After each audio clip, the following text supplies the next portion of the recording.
Welcome my dear student. আজকের ভিডিওতে আলোচনা করব মার্ক্সবাদের উদ্বৃত্ত মূল্যের তত্ত্ব সম্পর্কিত একটি বিষয়। এই বিষয়টি হল পুঁজিবাদী ব্যবস্থায় কিভাবে পুঁজিপতি শ্রেণী, ক্যাপিটালিস্ট ক্লাস শ্রমিকদের শোষণ করে। শ্রমিকরা তাদের মজুরি মিনিমাম মজুরিতে মালিকের অধীন কাজ করতে, মালিকের অধীন বিক্রি করতে বাধ্য হয়। মালিক বা পুঁজিপতি শ্রেণী, কারখানার মালিক, বড় ব্যবসায়ী, বড় জমিদার কৃষিতে পুঁজি বিনিয়োগ করে।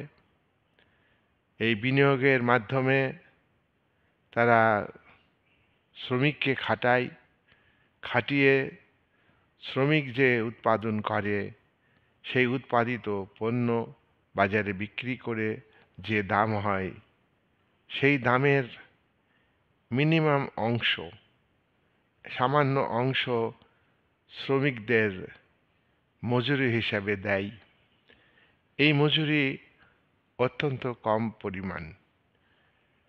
পুঁজিপতি শ্রেণী মজুরি দেয় শ্রমজীবী মানুষকে বা শ্রমিকদের, কারণ শ্রমিকদের মজুরি দিয়ে তাদের বাঁচিয়ে রাখলে তাদের উৎপাদন বাড়বে, উৎপাদন চলবে। উৎপাদন না চললে শ্রমজীবী মালিকরা কারখানাতে শ্রম বিক্রি না করলে, পরিশ্রম না করলে দ্রব্য উৎপাদন হবে না, পুঁজিপতি শ্রেণীর লাভও হবে না।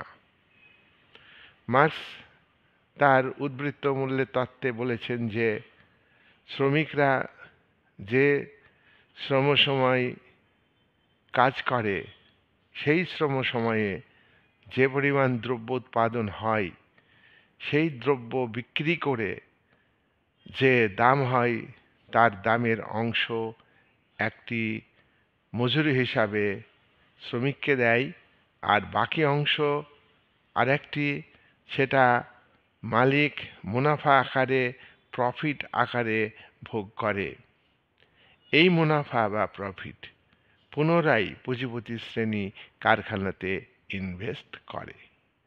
ইনভেস্ট করে আরও বেশি শ্রমিক নিয়োগ করে, আরও বেশি দ্রব্য উৎপাদিত হয় এবং সেই দ্রব্য বেচে আরও বেশি উদ্বৃত্ত মূল্য সৃষ্টি হয়। শ্রমিক যে সামান্য শ্রমসময়ের মজুরি পাচ্ছে, বাকি শ্রমসময়ের মজুরি পাচ্ছে না। এটাই হলো উদ্বৃত্ত মূল্য বা বাড়তি মূল্য। অতিরিক্ত সময়ে শ্রমিক যে দ্রব্য উৎপাদন করে সেই দ্রব্য বাজারে বিক্রি করে যে লাভ হয় সেই লাভের টাকা মুনাফা আকারে শ্রমিক পুঁজিপতি শ্রেণী ভোগ করছে। পুঁজিবাদী ব্যবস্থাতে এইভাবে শ্রমিক শোষণ হচ্ছে। মার্ক্স বলেছেন যে পুঁজিবাদী ব্যবস্থাতে পুঁজিপতি শ্রেণী যে শ্রমিক শোষণ করছে, এটা সরাসরিভাবে শোষণ করছে এটা বলা যাবে না। তারা শ্রমিকের বাড়তি উৎপাদন বাজারে বিক্রি করে যে অর্থ, সেই অর্থ আত্মসাৎ করছে মালিক শ্রেণী বা পুঁজিপতি শ্রেণী। পুঁজিপতি শ্রেণী দ্রব্য উৎপাদন করে না, তারা কারখানাতে কাজ করে না, তারা কৃষি উৎপাদন করে না, উৎপাদন করে শ্রমজীবী মানুষ, সর্বহারা শ্রেণী। সুতরাং তাদের তৈরি দ্রব্য বিক্রি করে যে অর্থ হবে সেটা শ্রমিকদেরই প্রাপ্য। পুঁজিপতি শ্রেণী লাভ করবে, কিন্তু স্বাভাবিক লাভ লাভ করবে। কস্ট অফ প্রোডাকশন, অর্থাৎ দ্রব্য উৎপাদন করতে যে খরচ হবে সেই দামেই মুনাফা সহ সেই দামেই পুঁজিপতি শ্রেণীর দ্রব্য বিক্রি করলে তাতে যে লাভ হবে সেই লাভটা হচ্ছে স্বাভাবিক লাভ, নর্মাল প্রফিট। সুতরাং এই নর্মাল প্রফিটকে মার্কস সমর্থন করেছেন। কিন্তু অতিরিক্ত যে প্রফিট পুঁজিপতি শ্রেণী শ্রমিক খাটিয়ে লাভ করছে, সেটা কিন্তু শোষণ, এক্সপ্লয়টেশন। এই এক্সপ্লয়টেশন বন্ধ করা দরকার।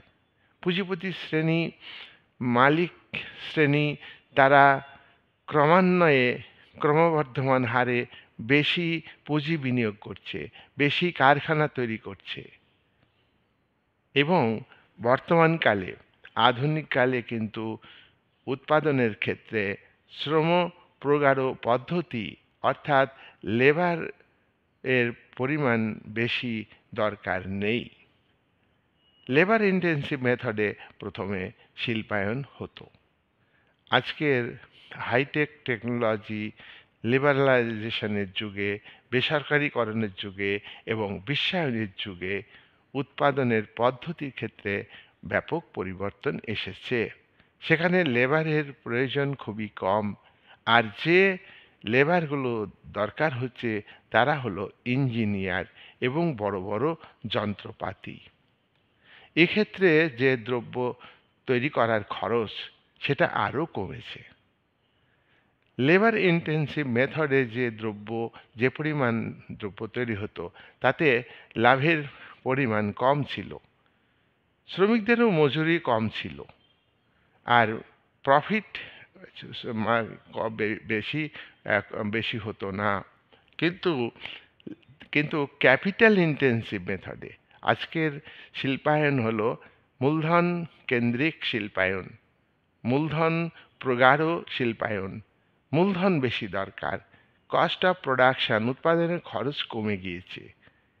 আজকে যারা উৎপাদনের সঙ্গে যুক্ত, যারা মেশিন পরিচালনা করছে, কম্পিউটার পরিচালনা করছে এবং যারা কারখানার বিষয়ে যারা কাজ করছে, তারা টেকনিশিয়ান, ইঞ্জিনিয়ার, তাদের অর্থ মজুরি অনেক বেশি দেওয়া হচ্ছে।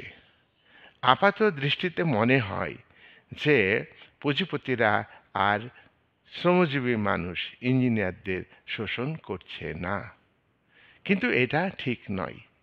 আজকে পৃথিবীতে বিশ্বায়ন প্রক্রিয়াতে যে বেসরকারীকরণ হচ্ছে তাতে বহু শ্রমিক কাজ পাচ্ছে, বহু ইঞ্জিনিয়ার কাজ পাচ্ছে, কিন্তু তাদের একটা সময়ে তাদের কর্মদক্ষতা, কর্মক্ষমতা যখন কমে যায় তখন মালিক তাদের ছাঁটাই করে, চাকরির থেকে তাদের তাড়িয়ে দেয়।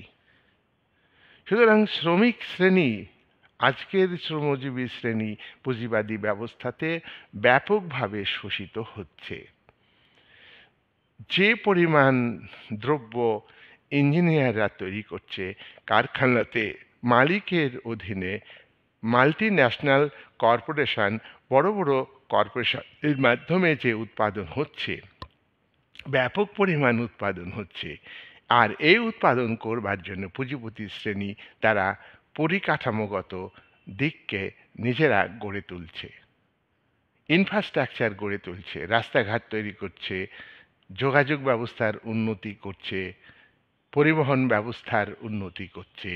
এই সমস্ত কাজগুলো পুঁজিপতি শ্রেণীরাই আজকের দিনে পৃথিবীতে দেশে দেশে গ্রহণ করছে।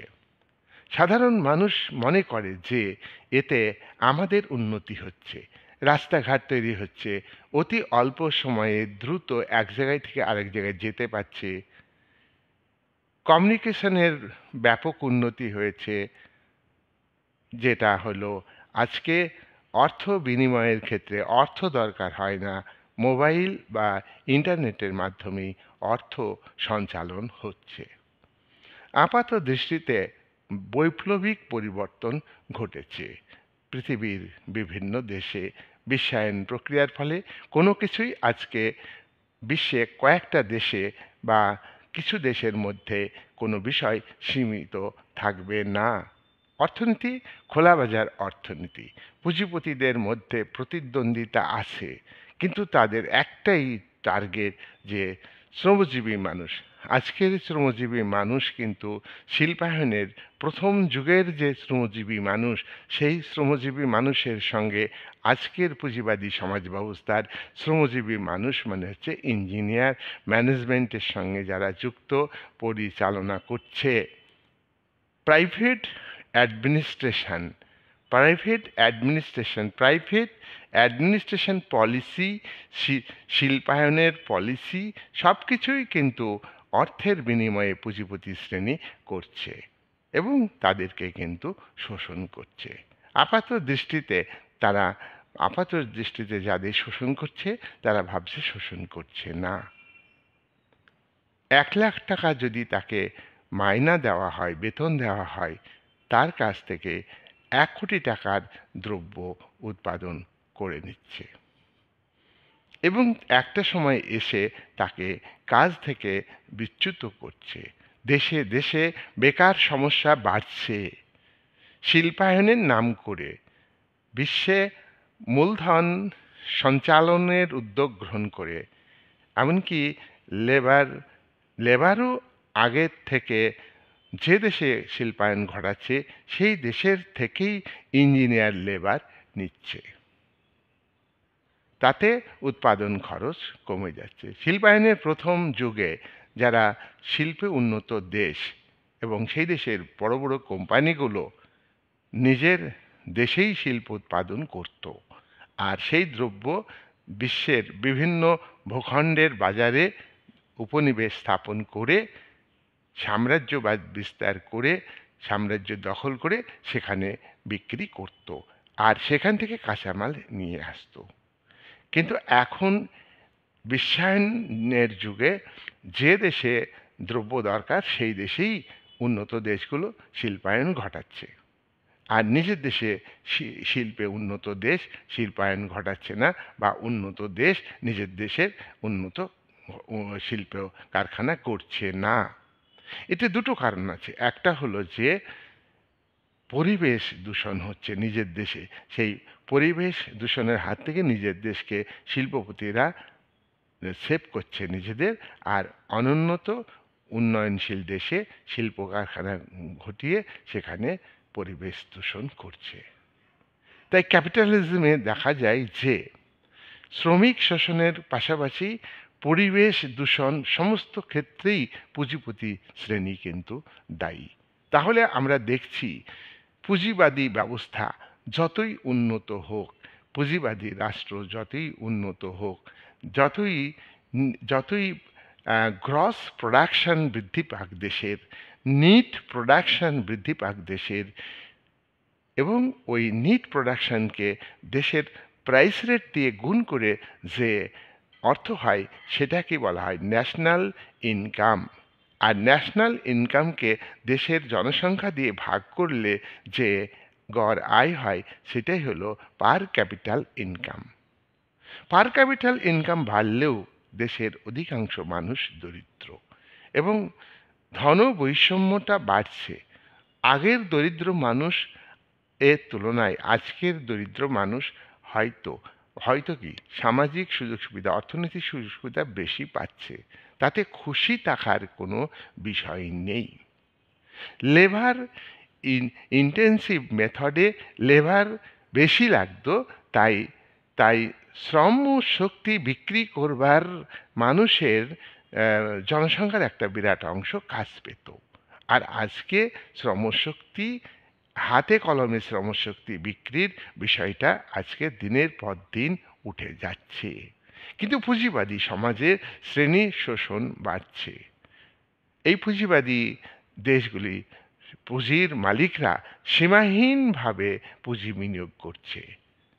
আজকে খোলা বাজার অর্থনীতি, বিশ্বায়ন প্রক্রিয়াতে খোলা বাজার অর্থনীতি, নয়া উদারীকরণের যুগে সীমাবদ্ধ রাষ্ট্রের তত্ত্বকে গ্রহণ করার ফলে পুঁজির মালিকদের কোনো সরকার নিয়ন্ত্রণ করবে না।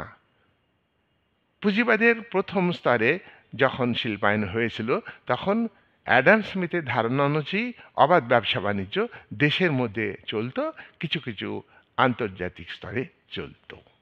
আজকের পুঁজিপতি শ্রেণীর বাজার শুধু তার নিজের দেশে নয়, বিশ্বব্যাপী সম্প্রসারিত হচ্ছে। এক্ষেত্রে রাষ্ট্র সুযোগ করে দিচ্ছে। অনুন্নত দেশে পরিকাঠামো ইনফ্রাস্ট্রাকচার নেই শিল্পের উন্নতির ক্ষেত্রে। সেখানে উন্নত দেশের পুঁজিপতি শ্রেণী সেখানে গিয়ে ইনফ্রাস্ট্রাকচার তৈরি করে দিচ্ছে, শেষ অবধি তাদের অর্থনৈতিক সংকট সৃষ্টি করে সেই দেশটাকে পুঁজিপতি দেশ তার উপর নির্ভরশীল করে তুলছে।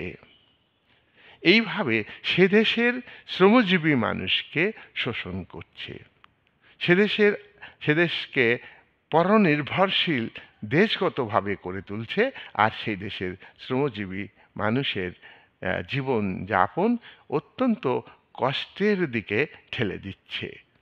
এইভাবে আমরা লক্ষ্য করছি চীন যেমন একটা উন্নত দেশ, ছোট ছোট প্রতিবেশী দেশ এবং ছোট ছোট আরও কিছু দেশের উপর ইনফ্রাস্ট্রাকচারকে উন্নত করার নামে প্রচুর ঋণ দিয়েছে এবং সেই সব দেশ অর্থনৈতিক সংকটে ধুঁকছে আর চীনের উপর নির্ভরশীল হয়ে পড়েছে। এতে নয়া উপনিবেশবাদ, নয়া সাম্রাজ্যবাদ কায়েম হচ্ছে এবং সেই দেশ অর্থনৈতিক দিক থেকে দুর্বল হলে সেখানে সেনা মোতায়েন করছে শক্তিশালী দেশগুলো। তাই আজকের পুঁজিপতি শ্রেণীর আভ্যন্তরীণ ক্ষেত্রে যেমন শ্রমিক শোষণ করছে, তেমনি ইন্টারন্যাশনালি অর্থাৎ আন্তর্জাতিকভাবে সারা পৃথিবীতে তাদের শোষণ, শ্রমজীবী মানুষের শোষণ অব্যাহত। এর হাত থেকে বাঁচতে গেলে শ্রমিক শ্রেণীকে আগের যে লেবার শ্রেণী সেটা রূপান্তরিত রূপ আজকের দিনে ইঞ্জিনিয়ারিং, আজকের দিনে ম্যানেজমেন্ট পরিচালক, আজকের দিনে প্রাইভেট অ্যাডমিনিস্ট্রেটর সবাইকে এবং কর্মচারী, বেসরকারি কর্মচারী, মাল্টি ন্যাশনাল কর্পোরেশনের বড় বড় ব্যবসায়ী, বড় বড় শিল্পপতিদের অধীন যে কর্মচারী তাদেরকে সচেতন হতে হবে, শ্রেণীগতভাবে সচেতন হতে হবে। পুঁজিপতিদের উদ্বৃত্ত মূল্য, তাদের সীমাহীন উদ্বৃত্ত মূল্য, তাদের শোষণের সীমা নেই। তাদের একটা দেশে কারখানা তৈরি করলো, পরপর বিভিন্ন দেশে কারখানা তৈরি করে। পুঁজিপতিদের মধ্যে দ্বন্দ্ব আছে, আমি আলাদা ভিডিওতে তোমাদের দেব। আজকের ভিডিও হচ্ছে শ্রমিকদের কিভাবে অর্থাৎ শ্রমজীবী সর্বহারা মানুষকে উৎপাদনের উপকরণের মালিকানা থেকে বঞ্চিত যারা, তাদেরকে কিভাবে উৎপাদনের উপকরণের মালিক অর্থাৎ পুঁজিপতি শ্রেণী ক্যাপিটালিস্ট ক্লাস কিভাবে শোষণ করছে। প্রতিটা দেশের সরকার ক্যাপিটালিস্টদের পায়ের তলায় থেকে সরকার পরিচালনা করছে। সরকার অসৎভাবে এই ক্যাপিটালিস্টদের কাছে অর্থ নেয় এবং সরকার আগাম বিক্রি হয়ে যায়। নির্বাচনের আগেই এই সরকার যে সরকার হবে সেই সরকার অনেক অনেক অনেক টাকা অর্থ নিয়ে থাকে, দাদন দেয় যে এই পলিটিক্যাল পার্টিকে পাওয়ারে আনতে হবে, একে অর্থ দিতে হবে। আর পুঁজিপতি ক্ষমতায় আসার পরে পুঁজিপতি শ্রেণী যা বলবে সেটাই করবে। কিন্তু গণতান্ত্রিক রাষ্ট্রগুলির জনগণকে সচেতন হতে হবে। ভোটাধিকার প্রয়োগ করে তারা কিন্তু তাদের যে রাজনৈতিক অধিকার প্রয়োগ করেছে তাতে কিন্তু তাদের অর্থনৈতিক অধিকার প্রতিষ্ঠিত হবে না। অর্থনৈতিক ক্ষেত্রে সাম্য মানে সকলকে সমান করে দেওয়া নয়। অর্থনৈতিক ক্ষেত্রে সাম্য মানে সকলের যতটুকু দরকার, যার যতটুকু অর্থ দরকার তার ততটুকু পেলেই হবে। পুঁজিপতিদের মতো মূলধনের পাহাড় প্রতিটা মানুষের দরকার হয় না। পুঁজিপতি শ্রেণী নগ্নভাবে ন্যাকেটলি শ্রমজীবী মানুষকে শোষণ করে। তার হাতে আছে পুলিশ, তার হাতে আছে সরকার, তাদের হাতে আছে গোয়েন্দা, তাদের হাতে আছে আমলা। সবকে কিনে ফেলে পুঁজিবাদী ব্যবস্থাতে পুঁজিপতি শ্রেণী। সুতরাং এই সরকার ভালো, ওই সরকার ভালো, এই আমেরিকার রিপাবলিকান পার্টি ভালো কি আমেরিকান ডেমোক্রেটিক পার্টি ভালো, রিপাবলিকান খারাপ, ডেমোক্রেটিক খারাপ, ইংল্যান্ডের লেবার পার্টি ভালো, ইংল্যান্ডের কনজারভেটিভ ভালো, কনজারভেটিভ খারাপ, এই সব দিয়ে বিচার করে সরকারকে, পার্টিকে মূল্যায়ন করা যাবে না। যে পার্টি যে নামেই অভিহিত হোক না কেন, প্রত্যেকটা পার্টি পাওয়ারে যখন যাবে তখন পুঁজিপতি শ্রেণীর পুতুল নাচের পুতুল হিসাবে ভূমিকা পালন করবে সরকার। আমি আরো কয়েকটা পয়েন্ট বলবো, ভিডিও শেষ করব। পুঁজিপতি শ্রেণীর উদ্বৃত্ত মূল্য বৃদ্ধি করে বিভিন্ন দিক থেকে। এক নাম্বার হচ্ছে মজুরি কম দিয়ে আজকের ক্যাপিটাল ইন্টেন্সিভ মেথডে ব্যবসা বাণিজ্য, পরিবহনের ক্ষেত্রে এবং শিল্পের ক্ষেত্রে শুধু মেশিন আর মেশিন, প্রযুক্তি আর প্রযুক্তি, হাইটেক টেকনোলজি, বড় বড় মেশিন দিয়ে কাজ। রাস্তা হচ্ছে, সেখানে লেবার দরকার হচ্ছে না, ফিজিক্যাল লেবারের দরকার নেই, কায়িক পরিশ্রমের দরকার নেই। তাই এই যে শ্রমজীবী যারা এর সঙ্গে যুক্ত, এই মজুরি না বাড়িয়ে তাদের মজুরি মানে তাদের বেতন না বাড়িয়ে তাদেরকে কাজ করিয়ে নিতে হবে, গলায় পা তুলে কাজ করিয়ে নিতে হবে। মানুষের কাজ নেই, যেহেতু ক্যাপিটাল ইন্টেন্সিভ মেথডে উৎপাদন হচ্ছে, যন্ত্রকেন্দ্রিক উৎপাদন পদ্ধতি বর্তমানে পুঁজিবাদী ব্যবস্থাতে দেখা দিয়েছে। তাই মজুরি না বাড়িয়ে কাজের সময়সীমা বৃদ্ধি করা, কাজের সময়সীমা বাড়াইতে হবে কিন্তু মজুরি বাড়াবো না। তাহলে শ্রমজীবী সর্বহারা মানুষের আয় বাড়বে কি করে, তাদের জীবন যাপন স্বাভাবিক হবে কি করে? হবে না। এর মাধ্যমে, অর্থাৎ তারা যে সময় বাড়াচ্ছে কাজের, মজুরি বাড়াও, ন্যায্য মজুরি দেবে না, মজুরি বাড়াতেও চাই না। এর মাধ্যমে সারপ্লাস ভ্যালু, অ্যাবনর্মাল প্রফিট যেটা শ্রমজীবী মানুষ তৈরি করছে, সেটা শ্রমিকদেরই প্রাপ্য, সর্বহারা শ্রেণীরই প্রাপ্য, সেটা শ্রমিকদের না দিয়ে মালিক ভোগ করছে। তাহলে এতে কি হলো? সারপ্লাস ভ্যালু বৃদ্ধি পেল, মালিকের আয় বাড়ল, মূলধন বাড়ল, মালিক আবারও কারখানাতে ইনভেস্টমেন্ট বাড়াতে পারে। দেশে বিদেশে বিভিন্ন দেশে যত পারে মালিক কি করছে? ইনভেস্টমেন্ট বাড়াচ্ছে। নাম্বার 2, শ্রমের উৎপাদনশীলতা বৃদ্ধি করে। দেখো, কারখানা আগের যে শ্রমিক ছিল তাদের তো উৎপাদন ক্ষমতা ছিল, তাদের তো একটা প্রোডাক্টিভিটি পাওয়ার ছিল, সৃষ্টিশীল ক্ষমতা ছিল। সেই সৃষ্টিশীল ক্ষমতাকে যতটা ব্যবহার করা যায় তাতে উৎপাদন বেড়েছে আগে। আজকের দিনেও কিন্তু এই সৃষ্টিশীলতা, অর্থাৎ যারা সর্বহারা শ্রেণীর শ্রমজীবী মানুষ, খেটে খাওয়া মানুষ, তাদের মধ্যে যে উৎপাদনশীল ক্ষমতা আছে সেই ক্ষমতাকে বৃদ্ধি করতে হবে।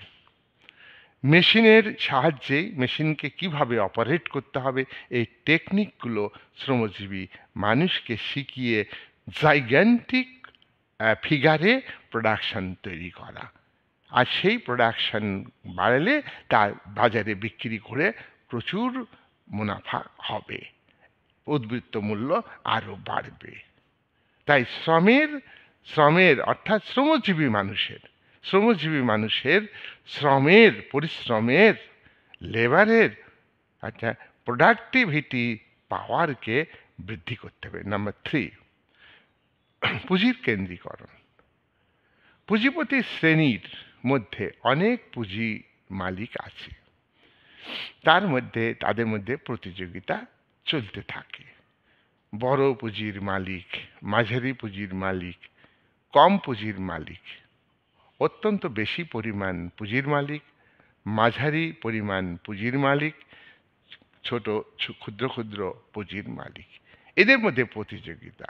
পুঁজিবাদী ব্যবস্থাতে বড় বড় পুঁজির মালিকরা টিকে থাকে, মাঝারি প্রথমে আউট হয়ে যায়, ছোট ছোট পুঁজির মালিকরা আউট হয়ে যায় বাজার থেকে। তাদের উৎপাদনের ক্ষেত্র থেকে তারা বাজারে, তাদের শিল্প কারখানা, ব্যবসা, কোম্পানির অন্য যারা যারা বড় বড় শিল্পের মালিক, মূলধন মালিক, তারা কিনে ফেলে ক্ষুদ্র। তারপরে শুরু হয় মাঝারি ধরনের মূলধনের মালিক, তারা যে শিল্প কারখানা গড়ে তুলছে তাদেরকে বাজার থেকে আউট করে দেয় বড় পুঁজির মালিকেরা। তাহলে ব্যাপারটা কি দাঁড়ালো? ব্যাপারটা দাঁড়ালো পুঁজি, উদ্বৃত্ত মূল্য বাড়ছেই ক্রমান্বয়ে, আর এই উদ্বৃত্ত মূল্য তোমার মালিকরা ভোগ করে, আমি বলেছি মুনাফা আকারে। এই উদ্বৃত্ত মূল্য শ্রমজীবী মানুষ উৎপাদন করে। এই শ্রমজীবী মানুষ পাবে এটা, যেহেতু তারাই বাড়তি সময়ে বাড়তি দ্রব্য উৎপাদন করছে এবং সেটা বিক্রি করে যে অর্থ, সেটাই হলো উদ্বৃত্ত মূল্য। তাহলে সেই উদ্বৃত্ত মূল্যটা হলো শ্রমজীবী মানুষ তৈরি করছে, সেটা তাদেরই প্রাপ্য, কখনোই মালিকের প্রাপ্য নয়। এর মধ্য দিয়ে তাহলে আমরা দেখছি পুঁজির কেন্দ্রীকরণ, তোমার centralisation of capital, decentralisation of capital নয়। ছোট পুঁজির মালিক বাজার থেকে আউট হবে, মাঝারি পরিমাণ পুঁজির মালিক বাজার থেকে আউট হবে, উৎপাদনের ক্ষেত্র থেকে আউট হবে, আর টিকে থাকবে শুধু বড় বড় মূলধনের মালিক, পুঁজিপতি শ্রেণী। এইবার তাদের আবার বিভিন্ন দেশের পুঁজি মালিকের সঙ্গে কম্পিটিশন হবে, সেখানেও দেখা যাবে যে বড় পুঁজির মালিক তোমার তা টিকে থাকবে। একটা দেশের আভ্যন্তরীণ ক্ষেত্রে মাঝারি ছোট পুঁজির মালিক আউট হয়ে যাবে, আবার বিশ্বের বাজারে বড় পুঁজির মালিক, আন্তর্জাতিক স্তরে বড় পুঁজির মালিক টিকে থাকবে। এর ফলে কি হচ্ছে? পুঁজি কেন্দ্রীভূত হচ্ছে। তাই একটা দেশ অনেক ধনী হচ্ছে, আরেকটা দেশ খুবই গরিব হয়ে যাচ্ছে। বর্তমানে 8-10টা দেশ প্রায় তোমার ব্ল্যাক লিস্টে নাম আছে, অর্থাৎ গ্রে লিস্টে নাম আছে অনেক দেশ। এই কারণটা কি? এই দেশগুলো শোষিত হচ্ছে।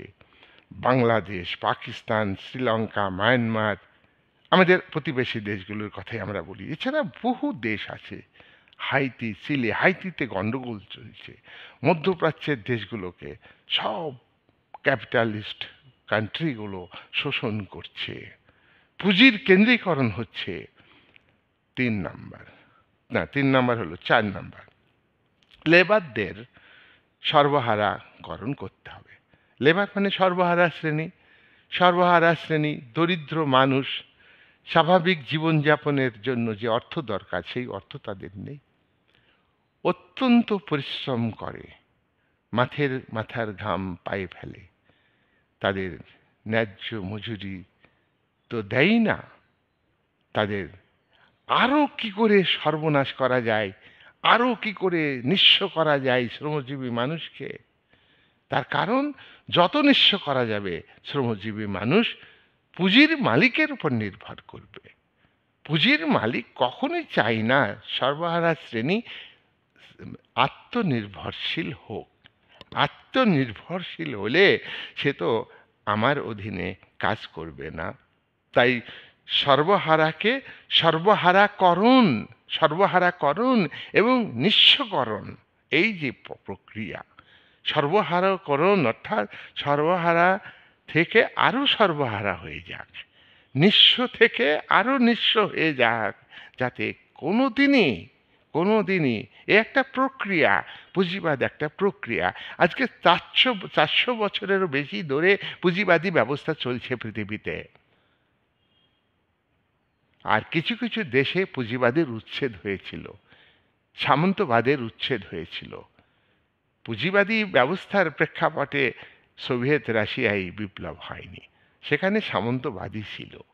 ও চীনে হলো আধা সামন্তবাদ, আধা পুঁজিবাদ, আধা উপনিবেশবাদ।